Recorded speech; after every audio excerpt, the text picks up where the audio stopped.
जब मैंने शादी के बाद अपने पति को देखा तो वो किन्नर थे। मुझे यह बात पता चलते ही मेरी हालत ख़राब हो गई। भला कौन लड़की चाहेगी कि उसका पति किन्नर हो, लेकिन मैंने अपने पति को अपना लिया क्योंकि वो बहुत अच्छे स्वभाव के थे। एक दिन मुझे चक्कर आने लगा। जब मेरा चेकअप करवाया तो पता चला कि मैं प्रेग्नेंट थी। अब तो मेरे पैरों तले से ज़मीन खिसक गई। एक दिन मैंने देखा कि मेरे पति तो मेरा नाम नेहा है, छोटी सी उम्र में ही शादी कर देनी और लड़के को नहीं बल्कि उसके धन को देखकर उसे लड़की दे देनी हमारे गांव की पुरानी परंपरा थी। शायद इसी परंपरा का शिकार मैं हुई थी। आखिर हो भी क्यों ना, मैं भी तो उसी गांव में जन्मी थी। 3 भाइयों की सबसे छोटी बहन थी।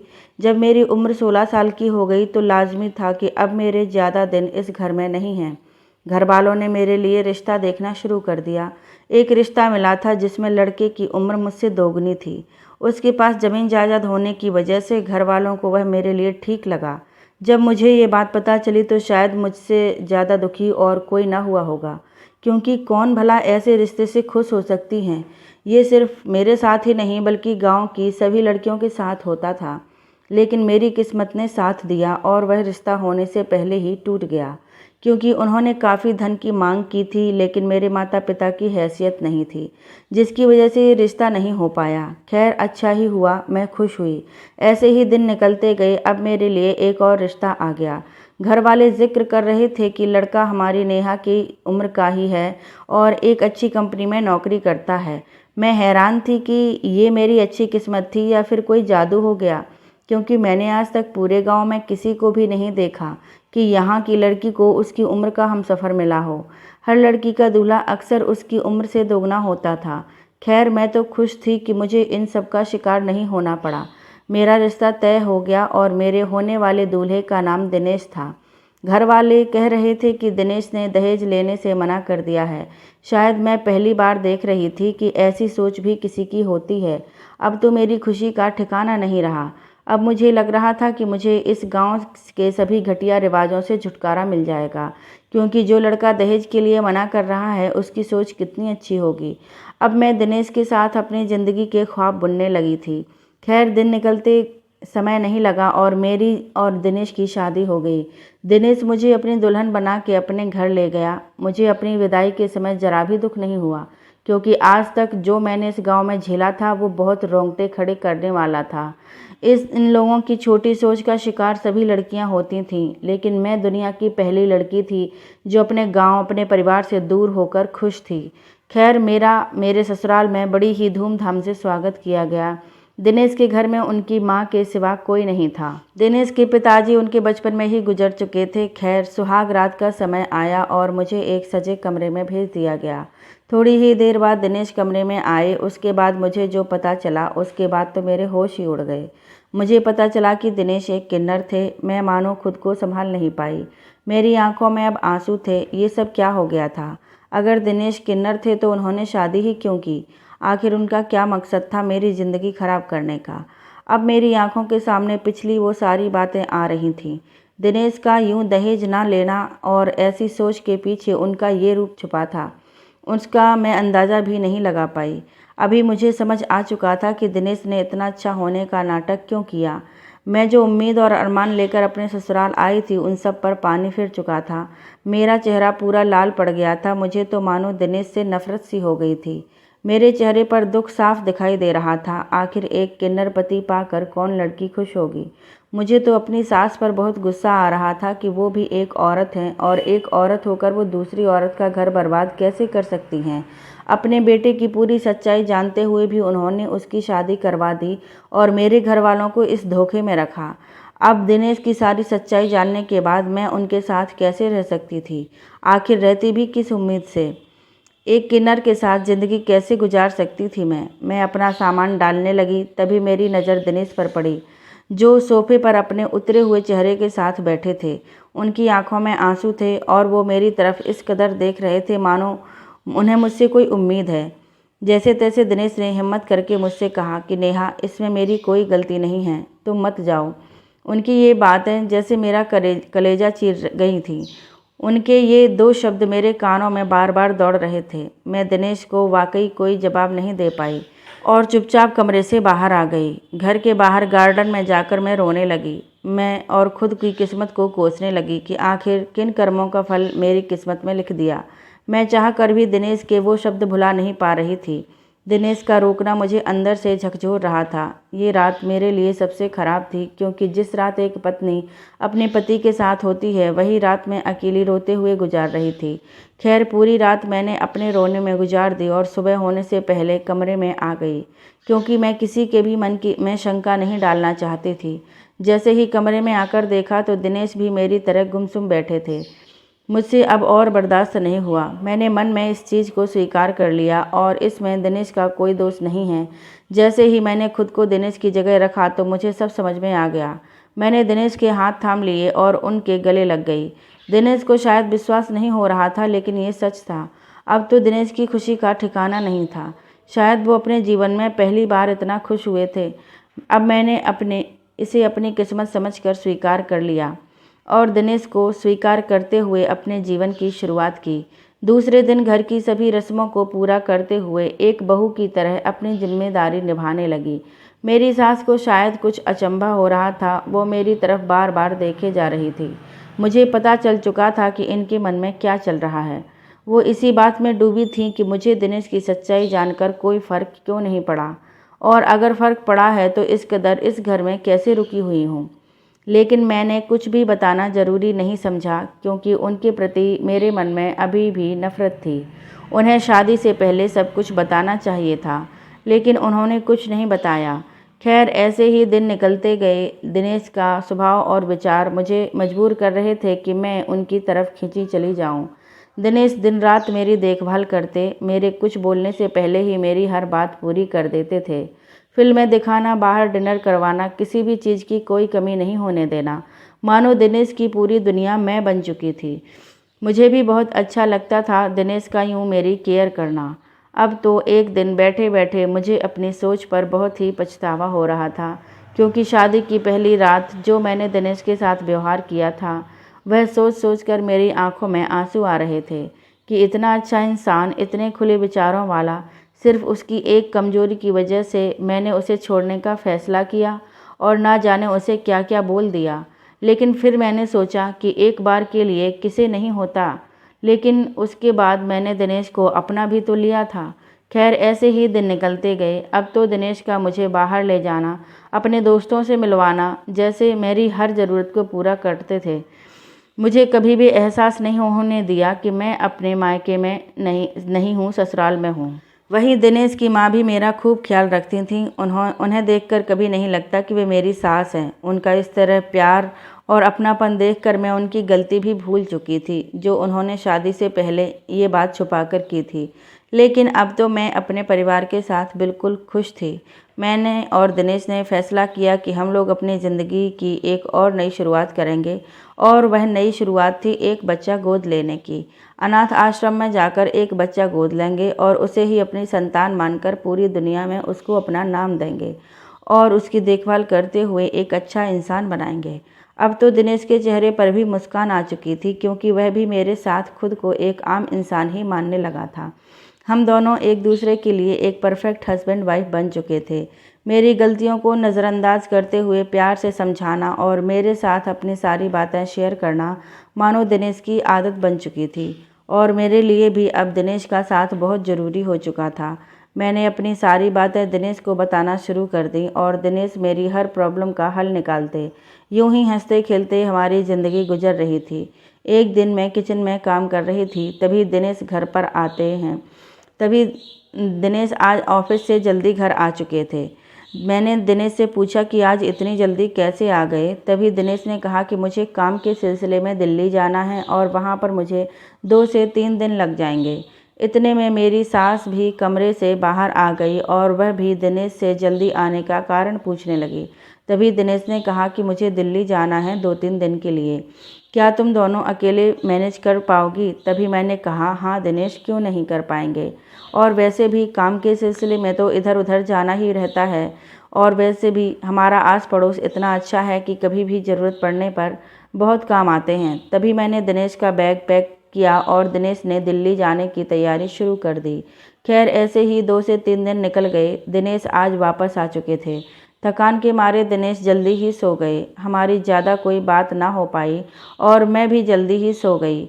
अगले दिन दिनेश ने अपने दिल्ली के सारे रंग बताए और सारी बातें मुझसे शेयर की कि उन्होंने वहाँ पर क्या-क्या किया और किन-किन लोगों से मुलाकात की। ऐसे ही बातें करते-करते मुझे कब नींद आ गई मुझे पता ही नहीं चला। अब तो यह रोज़ाना का काम हो गया था। शाम को खाना खाने के बाद हम सबको दूध पीने की आदत थी। माँ जी को उनके कमरे में दूध देने के बाद मैं अपने कमरे में मेरे लिए और दिनेश के लिए अलग-अलग गिलास में दूध लेकर आती थी। उसके बाद हम दोनों आपस में मिलकर दूध पीते थे और दूध पीते ही मानो मेरा सर भारी सा होने लग जाता था और मुझे कब नींद आ जाती थी मुझे कुछ पता ही नहीं चलता।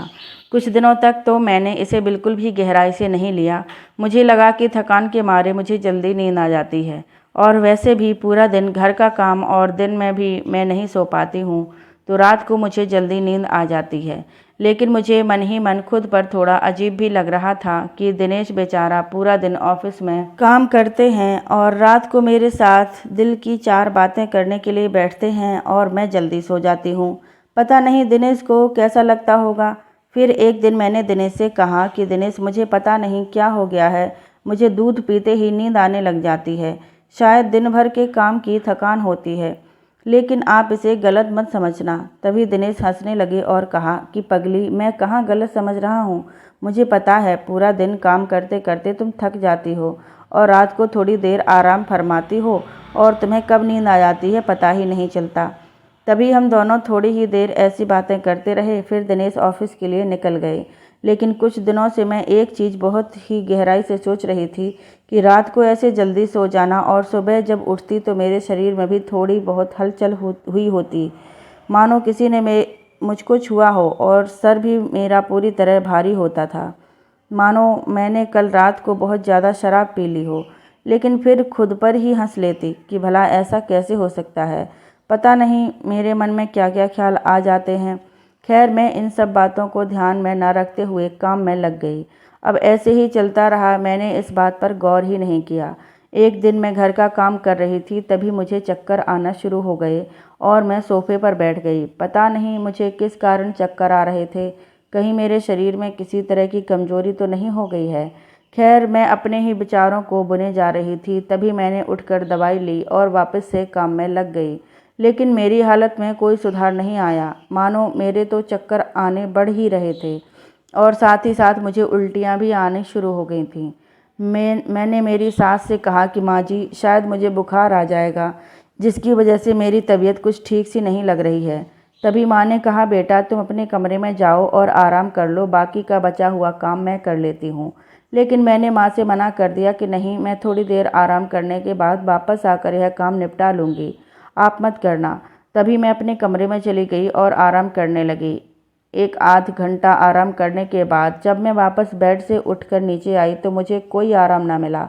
फिर से वही चक्कर आना शुरू हो गया। मैंने अपने मन में विचार किया कि दवाइयों से भी ठीक नहीं हुआ, लगता है डॉक्टर को दिखाना ही पड़ेगा और डॉक्टर को दिखाकर आती हूँ ताकि कोई ज़्यादा दिक्कत ना हो जाए। और वैसे भी घर में काम करने वाली मैं इकलौती थी। मेरी सास की भी तबीयत कुछ ठीक नहीं रहती थी। अक्सर उनके घुटनों में दर्द रहता था, जिसकी वजह से वह ठीक से चल भी नहीं पाती थी। इसलिए अगर मैं भी ज़्यादा बीमार हो गई तो घर का काम कौन करेगा। और दिनेश को भी सुबह सुबह अपने काम पर जाना होता है और हमारा पूरा घर दिनेश के ही नौकरी से चलता है। मैं नहीं चाहती कि किसी के भी काम में कोई बाधा आए, इसलिए मैं जाकर डॉक्टर को दिखा कर आती हूँ। खैर मैं नहा धोकर डॉक्टर की क्लिनिक पर चली गई और डॉक्टर ने मेरा चेकअप किया। तभी डॉक्टर बोली कि तुम अपने ब्लड की जांच करवा लो और 1-2 घंटे बाद जब रिपोर्ट आ जाए तब हम देखेंगे कि आपको क्या दिक्कत है। मैंने अपनी रिपोर्ट करवाई और घर आ गई। मैंने सोचा कि अभी टाइम है रिपोर्ट आने में, इसलिए घर चली जाती हूँ। घर आकर मैं माँ जी को चाय वगैरह बनाकर दी और 2-3 घंटे बाद डॉक्टर का फ़ोन आता है और उन्होंने मुझे अपनी क्लिनिक पर बुलाया और मेरे हाथ में रिपोर्ट देते हुए कहा कि बधाई हो, तुम माँ बनने वाली हो। यह सुनते ही मानो मेरी तो पूरी दुनिया ही ख़त्म हो गई। मैं तो पूरी तरह कांपने लगी, मेरे रोंगटे खड़े हो गए। आखिर यह क्या बोल रही हैं। जब यह खबर किसी विवाहित औरत को मिलती है तो उसकी खुशी का ठिकाना नहीं होता, लेकिन मेरे चेहरे पर तो दुखों का पहाड़ सा छा गया था। डॉक्टर ने मेरी चेहरे पर उदासी देखते हुए कहा कि क्या हुआ, आपको खुशी नहीं हुई, लेकिन मैं डॉक्टर को क्या बता सकती थी। खैर, उनके सामने मैंने झूठी खुशी का दिखावा करते हुए रिपोर्ट ले ली और कहा कि ठीक है, मैं घर चलती हूँ, और मैं अपने घर की तरफ चल पड़ी। अब तो मानो मेरा पूरा सिर चकरा रहा था। घबराहट के मारे मेरी जान निकली जा रही थी। मुझे कुछ भी समझ में नहीं आ रहा था कि आखिर यह सब कैसे हो गया। दिनेश तो एक किन्नर हैं, तो भला मैं माँ कैसे बन सकती थी। और दिनेश के अलावा आज तक मैंने किसी भी लड़के को नज़र उठाकर देखा तक नहीं। मैं अपने मरे मरे मरे कदमों से घर की तरफ चल पड़ी। मुझसे तो अपना एक एक कदम भी बढ़ाया नहीं जा रहा था। मेरी आंखों में आंसू थे, मेरा पूरा शरीर पसीने से लथपथ हो चुका था।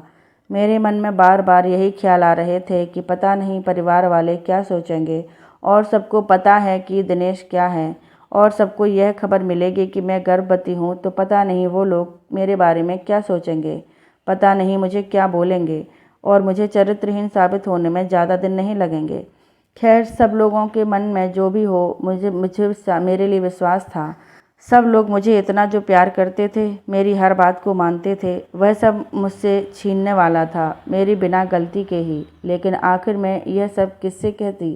तभी मेरे मन में आया कि मैं इस बारे में दिनेश से बात करूंगी, क्योंकि शादी से लेकर आज तक कोई भी दिक्कत आई है तो दिनेश ने उसका सामना करने की मुझे हिम्मत दी है, और मेरा साथ दिया है, और हमेशा मुझे समझा है। लेकिन फिर मेरे कदम वापस से रुक गए। मैंने सोचा कि कहीं दिनेश ने मेरा साथ देने से मना कर दिया तो, क्योंकि कोई भी इंसान ऐसा नहीं होता जिसको पता चले कि उसकी पत्नी गर्भवती है बिना उसके छुए, तो कौन बर्दाश्त करेगा। खैर, जैसे तैसे मैं घर पहुंची और सीधा अपने कमरे में जाकर रोने लगी। थोड़ी ही देर बाद मेरी सास के आने की आवाज़ सुनी तो मैंने झट से अपने आंसू पोंछे और नॉर्मल हो गई, ताकि उन्हें किसी तरह का पता न चले। तभी मेरी सास आई और कहने लगी कि क्या हुआ बहू, रिपोर्ट ले आई ना, डॉक्टर ने क्या कहा, कोई बड़ी दिक्कत तो नहीं है ना। तभी मैंने कहा, नहीं नहीं माँ जी, बस थोड़ा सा बुखार की वजह से थकान हो गई थी, जिसकी वजह से कमजोरी के कारण मुझे चक्कर आने लगे थे, बाकी कोई दिक्कत नहीं है, अब सब ठीक है। तभी मेरी सास ने कहा, ये तो अच्छी बात है, तुम अपनी सेहत का ध्यान रखा करो और काम में ज़्यादा मत पड़ना, 2 दिन आराम करो और दिनेश को फ़ोन कर दो, वह तुम्हारे लिए ताज़ा और ताकतवर फल ले आएगा। मैं तो अपने मन में सोच रही थी कि आप जिस बहू का ख्याल रख रही हैं, जिस बहू के बारे में इतना सोच रही हैं, उसने तो आपका नाम ही डुबो दिया। मेरे तो कुछ भी समझ में नहीं आ रहा था कि यह बच्चा है किसका, और बार बार मेरी आंखों से आंसू टपक रहे थे। लेकिन वही मुझे खुद पर विश्वास था कि मैंने आज तक ऐसा कोई काम नहीं किया है। मुझे नहीं लग रहा था कि इसमें मेरी कोई गलती है। फिर मेरे सामने वही बात फिर से आ गई कि जो रात को मेरा जल्दी सो जाना, सवेरे उठती तो मेरा सर इतना भारी होना, और मेरे शरीर के साथ इस तरह की हलचल होना, मानो किसी ने मुझे गलत तरीके से छुआ हो और मेरे साथ कुछ किया हो। मुझे बार बार लग रहा था कि कहीं ना कहीं मेरे साथ ज़रूर कुछ ना कुछ तो हो रहा है। मैंने अपनी सास से बात करने की सोची, लेकिन जब मैं उनके कमरे में बात करने के लिए गई, तभी मैंने अपने कदम वापस मोड़ लिए और मन में विचार किया कि उनकी तबीयत तो पहले से ही ठीक नहीं रहती, और अगर इन सब बातों का उन्हें बताया गया तो पता नहीं उनके साथ क्या हो जाएगा। अगर उनकी तबीयत ज़्यादा ख़राब हो गई तो मेरे लिए ही समस्या हो जाएगी। इसलिए मैंने उन्हें कुछ भी बताना ज़रूरी नहीं समझा, और ना ही दिनेश से इस बारे में बात की। मैंने अपने मन में विचार किया कि ज़रूर कुछ ना कुछ गड़बड़ है, वरना मैं आज तक इतनी जल्दी नहीं सोई, और कभी कभार घर में काम नहीं होता था तो भी मैं जल्दी सो जाती थी। भला उसे थकान का क्या मेल। खैर, अब तो मुझे पूरी सच्चाई जाननी थी कि आखिर मेरे साथ क्या हो रहा है। फिर मेरे मन में ख्याल आया कि ज़रूर इसमें किसी और का हाथ है। अगर मुझे दूध पीते ही नींद आ जाती है तो दिनेश भी दूध पीते हैं, और दिनेश को भी तो नींद आती ही होगी, इसलिए हम दोनों सो जाते हैं, और मेरे साथ कुछ गलत होता होगा। फिर मैंने एक दिन सोचा कि क्यों ना इन सब बातों का पता लगाया जाए कि आखिर मेरे साथ क्या हो रहा है। एक दिन मैंने विचार किया कि आज मैं बिना दूध पिए ही सो जाऊंगी, और उसके बाद जो होगा वह अपने आप सामने आ जाएगा। रात का समय हुआ। खाना खाकर मैंने अपनी सास को उनके कमरे में दूध दिया, और मेरा और दिनेश का दूध लेकर मैं अपने कमरे में आ गई, और फिर मैंने एकदम से अपनी तबीयत खराब होने का बहाना बनाया। तभी दिनेश ने कहा, क्या हुआ। मैंने कहा कि रसोई घर में मेरी दवाई पड़ी है, प्लीज़ मुझे ला दो। तभी दिनेश रसोई घर में दवाई लाने चले गए, और मैंने वह दूध खिड़की से बाहर की तरफ डाल दिया। खाली गिलास रख दिया। दिनेश ने कमरे में आकर देखा तो पूछा कि इतनी जल्दी दूध भी पी गई। मैंने कहा हाँ, वैसे मुझे प्यास लग रही थी, पानी कमरे में था नहीं, इसलिए मैंने दूध ही पी लिया। दवाई दो, मैं ले लेती हूँ। मैं दवाई लेकर ऐसे नाटक करने लगी जैसे मुझे बहुत तेज नींद आ रही हो। मैंने नींद आने का नाटक करते हुए सो गई और दिनेश ने भी मेरे को छू कर देखा तो उसे भी यही लगा कि मुझे नींद आ गई है। लेकिन उसके बाद कमरे में क्या हो रहा था मुझे दिखाई नहीं दे रहा था, लेकिन मैं महसूस कर सकती थी और सुन सकती थी कि मैंने देखा कि कमरे का दरवाज़ा खुलता है और 2 से 3 लोगों की बोलने की आवाज़ आने लगती है। उनमें से दिनेश भी कुछ बोल रहा था, लेकिन मुझे उनकी आवाज़ कुछ साफ सुनाई नहीं दे रही थी। वह फुसफुसाकर बोल रहे थे। उनके बाद मैंने देखा कि एक आदमी मेरे पास आता है और मेरे कपड़ों को उतारने की कोशिश करने लगता है। तभी मुझसे बर्दाश्त ना हुआ और मैंने झट से अपनी आंखें खोल दी। मुझे एकदम से जागता हुआ देखकर दिनेश और उन लोगों के तो होश ही उड़ गए। वह वहाँ से भाग खड़े हुए। दिनेश ने कहा, अरे नेहा, तुम्हें तो नींद आई हुई थी ना। मैंने कसकर दिनेश के एक थप्पड़ जड़ दिया और बोला कि यह सब क्या हो रहा था। इतने में मेरी सास वहाँ पर आ जाती हैं। उनको यह सब समझ में नहीं आ रहा था। वह कहने लगीं कि क्या हुआ, तुम दोनों ऐसे क्यों कर रहे हो। तभी मैंने अपनी सास से कहा कि यह सब तो आप अपने बेटे से पूछिए, और मैंने उन्हें सारी बातें कह डाली। तभी मेरी सास ने दिनेश का हाथ पकड़ा और बोला कि क्या चल रहा है यह सब।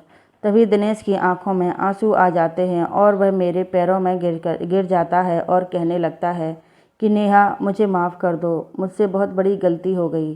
कुछ दिन पहले जब मैं दिल्ली गया था तो मेरे दोस्तों ने मुझसे कहा कि तुम एक किन्नर हो और तेरी पत्नी तुझे सुख तो दे नहीं सकती, और ना ही तुम अपनी पत्नी को, क्योंकि तुम तो एक किन्नर हो। तो क्यों ना तुम उसके साथ धंधा करवा कर पैसे कमाओ, इसमें तुम्हारा भी फ़ायदा है। वैसे भी तुम्हें तो इस चीज़ से कोई फ़र्क पड़ने वाला नहीं है। मेरे मन में उन्होंने पैसों का इतना लालच भर दिया कि मैं पूरी तरह से उनकी बातों में आ गया, और यहाँ आकर मैंने प्लान बनाया कि रोज़ रात को नेहा के दूध में नशे की दवाई मिला दूंगा, जिससे वह गहरी नींद में चली जाएगी, और उसके बाद लोगों को बुलाकर इसके साथ धंधा करवा लूँगा। और काफ़ी दिनों से मैं यही इसके साथ कर रहा था। काफ़ी पैसे भी बन गए थे। बैठे बैठे इतने पैसे बनते देख मेरे मन में और भी लालच आ गया और मैंने यह काम जारी रखा। तभी दिनेश कहने लगा कि मैं पहले एकदम सही था, लेकिन जब से दिल्ली गया उसके बाद मेरे दोस्तों की बातों में आने के बाद मैंने अपना वजूद ही खो दिया था। तभी मैंने अपनी सास से कहा कि उस दिन जब मैं चक्कर की वजह से चेकअप करवाने गई थी तो उसमें आया था कि मैं प्रेग्नेंट हूँ, और मुझे तभी से शक हो गया था कि मेरे साथ ज़रूर कुछ गलत हो रहा है, क्योंकि यह दिनेश तो किन्नर था और मुझे इसके अलावा किसी से ने भी आज तक छुआ नहीं है।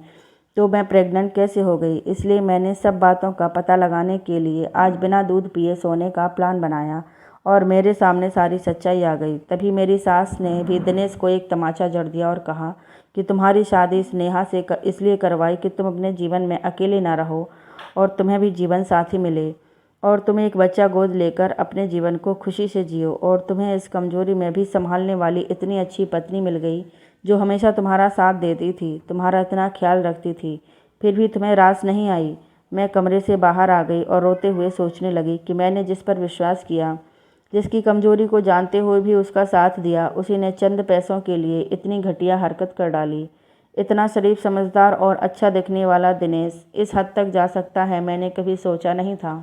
अब मेरी आंखों के आंसू और मन में दुख के अलावा कुछ भी नहीं था।